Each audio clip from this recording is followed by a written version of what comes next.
So, heute werde ich euch mal zeigen, wie man sich hier, oder beziehungsweise wie einfach das ist, sich ein Boot zu mieten hier in den USA. Also gar nicht so wie in Deutschland, dass man hier erstmal monatelang zur Bootfahrschule gehen muss und einen Motorbootführerschein machen muss. Hier kann man also ganz locker mit seinem Autoführerschein Boot fahren. Wobei ich auch sagen muss, dass hier noch nie einer von mir einen Führerschein sehen wollte. Ist echt eine feine Sache. Muss man natürlich aber auch ein bisschen vorsichtig sein, denn genauso wie alles andere hier in Amerika, die Leute sind halt nicht wirklich geschult auf das, was sie hier machen. Und dementsprechend muss man immer mit der Blödheit der Leute rechnen. Das gilt natürlich auch für mich. Da bin ich keine Ausnahme. Wie gesagt, ich habe hier auch keine Schulung erfahren.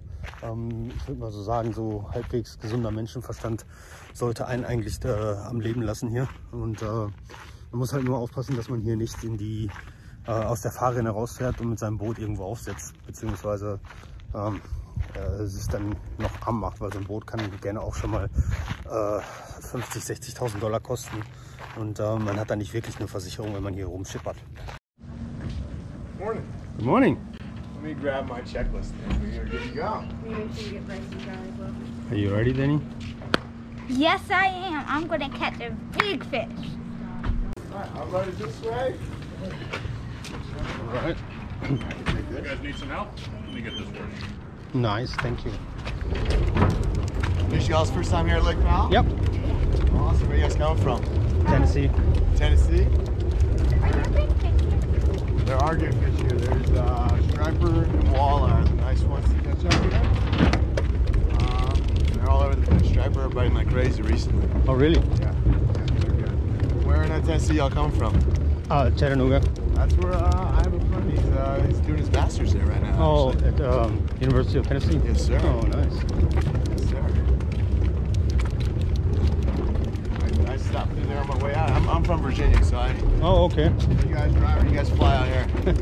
No, we drove all the way with camper. Oh man, that sounds like one trip. It was a nice trip though, I have yeah. to say that. So this is the Mighty Steed.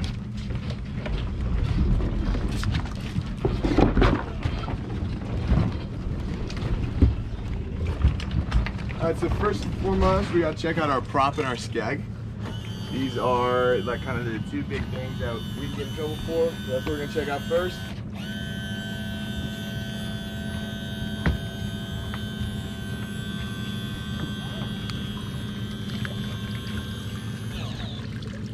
So we rent these boats out a ton, and so our skegs get a little bit dinged every once in a while. So, but I know those dings, and so I'm gonna write on this the dings that are on the skeg, and then your prop is looking really good, so we don't got to worry about all that stuff.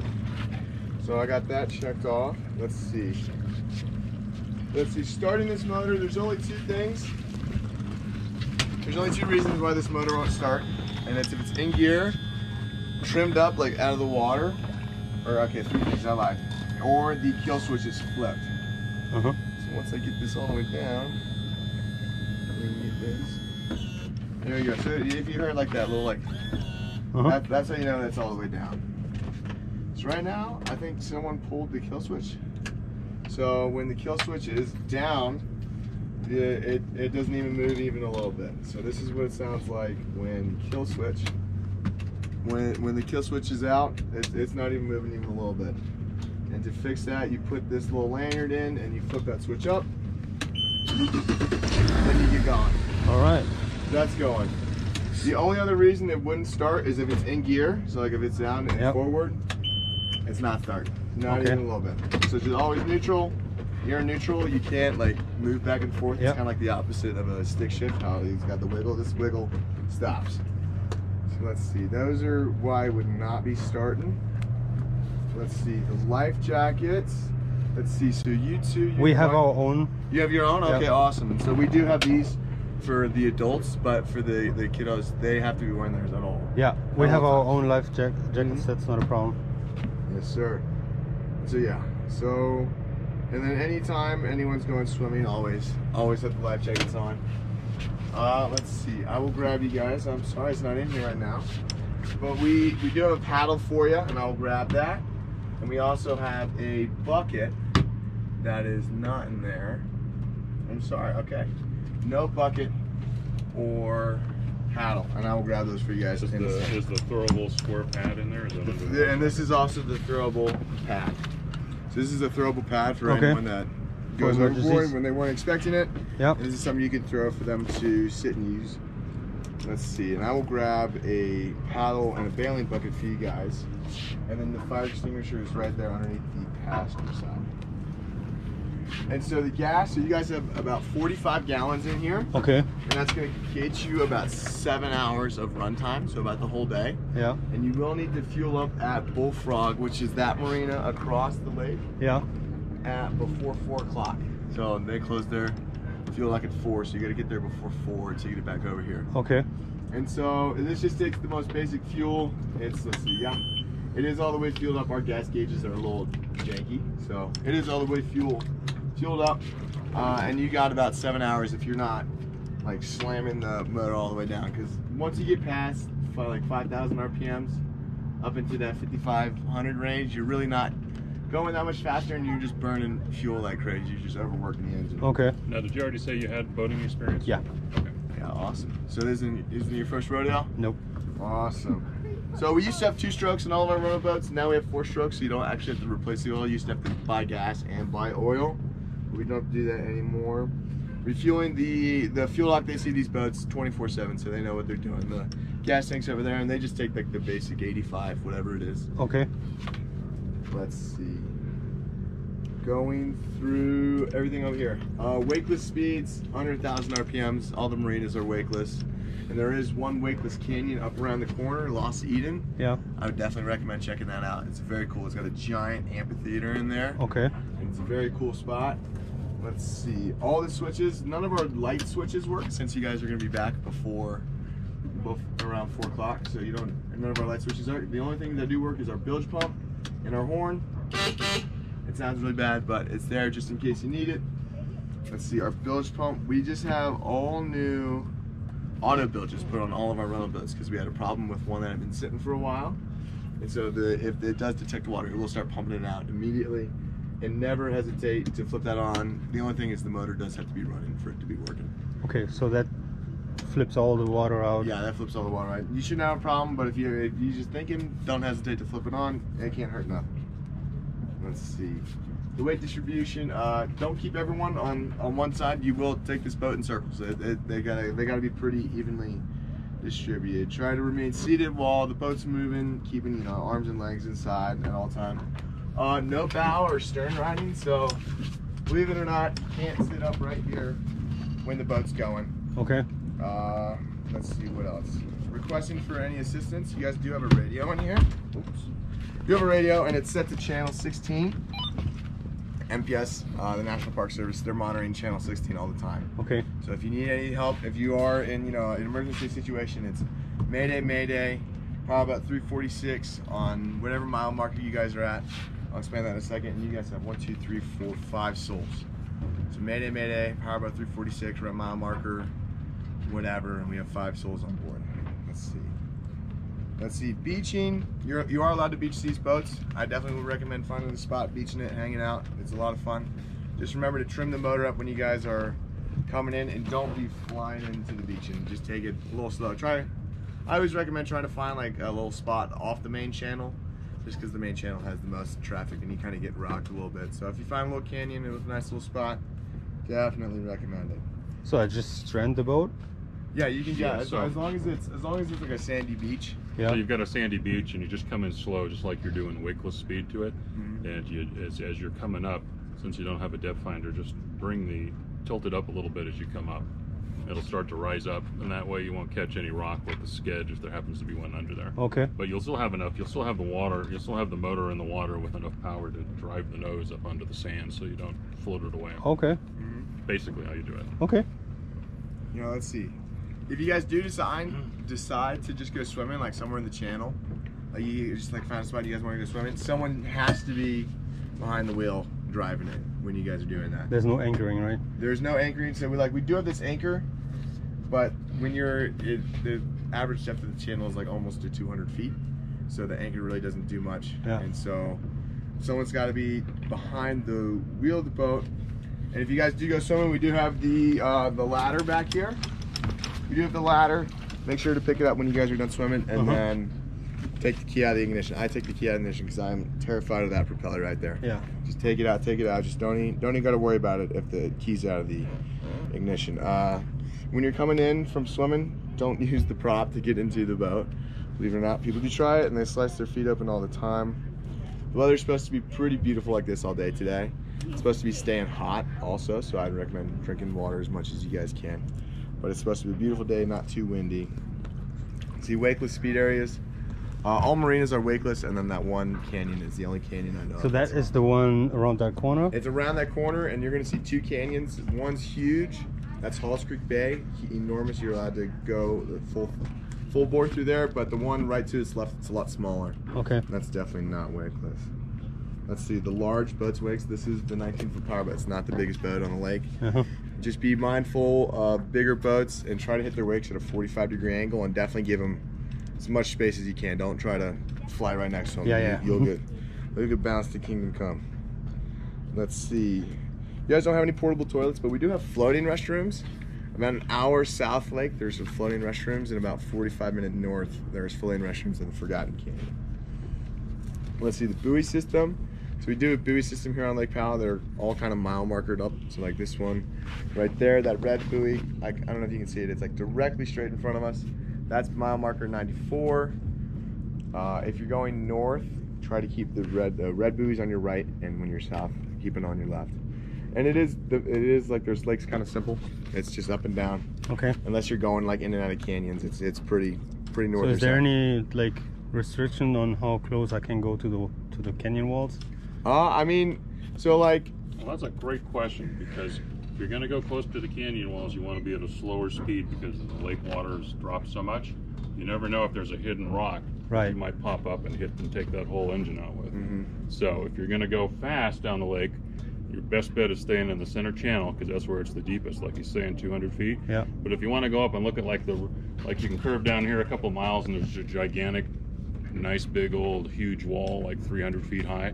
I'd slow down to a wakeless speed, and you guys just drive slow and look at it. And you can look out the side here, and you can see if you got a rock outcropping, and then you can turn the boat or back up or stop it. Okay.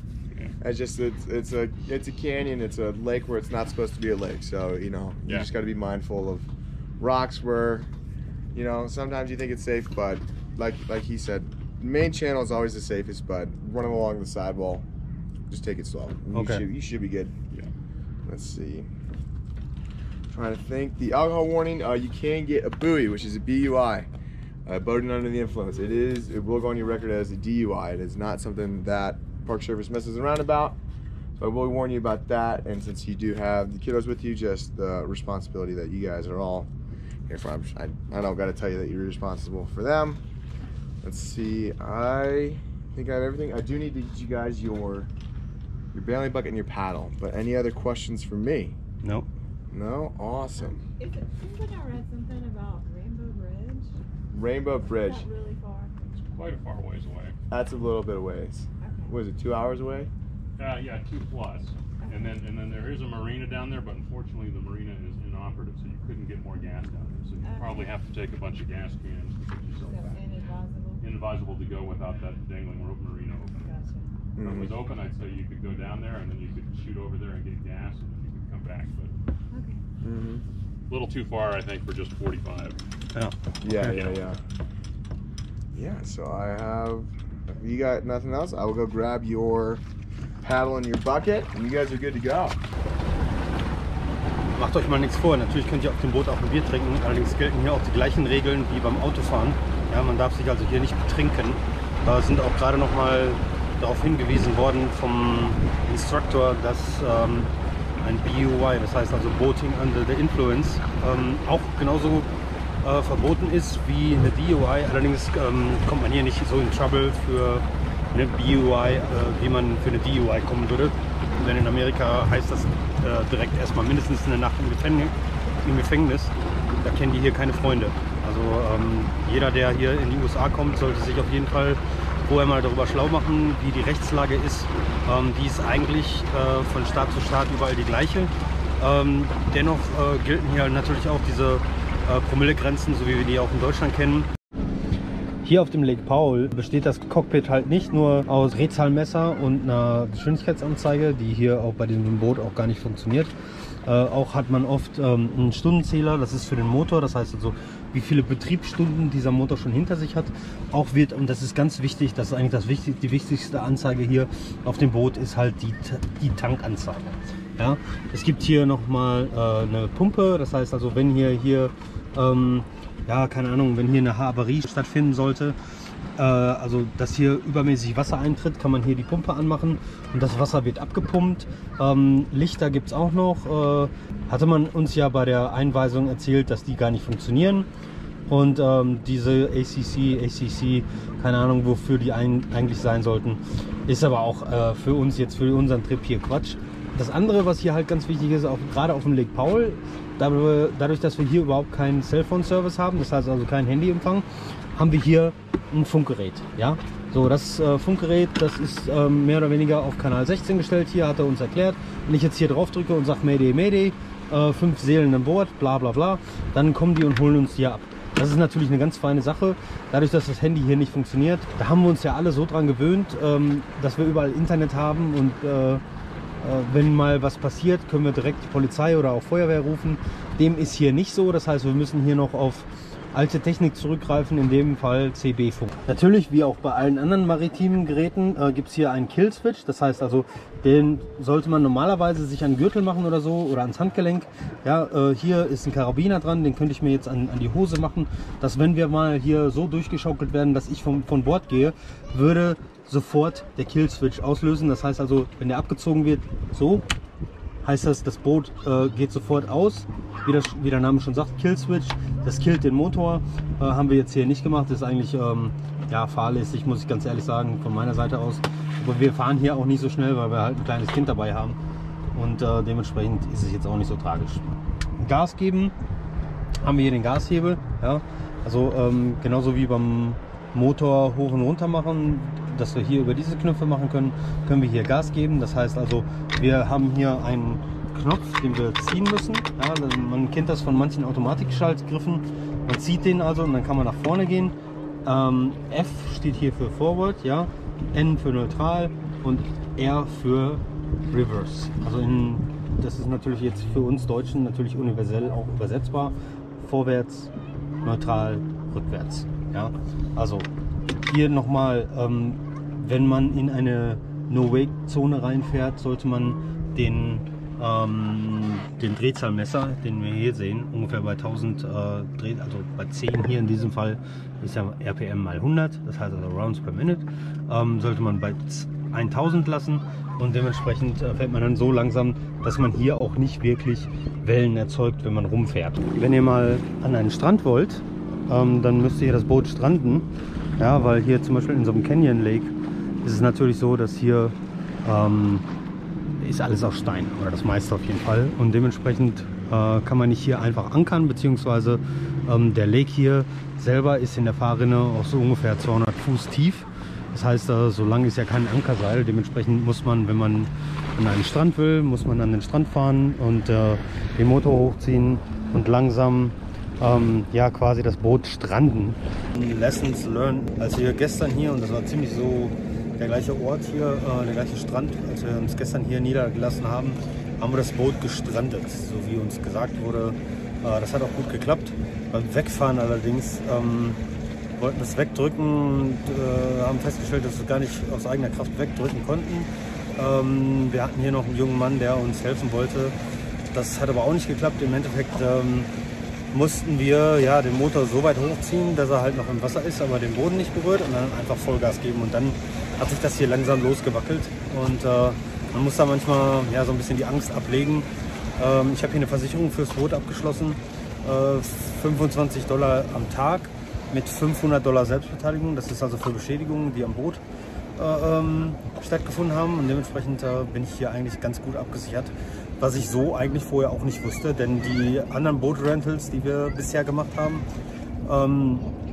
in West Virginia zum Beispiel, wo meine Frau her ist, oder Auch an anderen Orten, wo wir uns Boote gemietet haben, da war es halt immer etwas anders. Da gab es keine Versicherung dazu, dafür war aber der Sprit inklusive für den Tag. Das ist hier nicht so. Hier ist es eigentlich so mehr wie beim Mietwagen. Das heißt also, wir sind selber für unseren Sprit verantwortlich. Das heißt dann im Endeffekt auch, hier ist auch nochmal so 45, 50 Gallonen Tank drin. Wir kennen das ja schon von unserem RV. Wenn ich den normalerweise tanke, dann bin ich da so gute 106, 110, 120 $, manchmal, wenn es ganz dicke kommt, auch mal 150 $ los. Natürlich hier mit den Spritpreisen hier am Holz Crossing mit 4,20 $ pro Gallone werden wir da wahrscheinlich weit über 200 $ kommen mit dem Tank. Am Ende war es dann mal wieder halb so wild. Wir haben trotz des eher großen Motors, 150 PS, dann doch nur knappe 10 Gallonen in 3 Tagen verbraucht. Das lag wahrscheinlich auch daran, dass wir größtenteils sehr langsam gefahren sind, wegen unserer kleinen Tochter, aber auch, dass wir, naja, ich würde mal sagen, so gute 70% des Tages auch gestrandet am Strand verbracht haben, zum Schwimmen für die Kleinen und auch für die mittleren Kinder und dementsprechend gar nicht so viel bezahlt haben. Der Spritpreis lag dann doch bei 5,10 $, alles in allem aber doch noch ganz gut für uns ausgegangen, da wir halt nicht so viel bezahlt haben. Wenn euch mein Video gefallen hat, dann lasst mir doch mal ein Like da und vergesst nicht, mich zu abonnieren und die Glocke zu klicken, sodass ihr jedes Mal benachrichtigt werdet, wenn ich ein neues Video hochlade. Danke euch. Bis dann.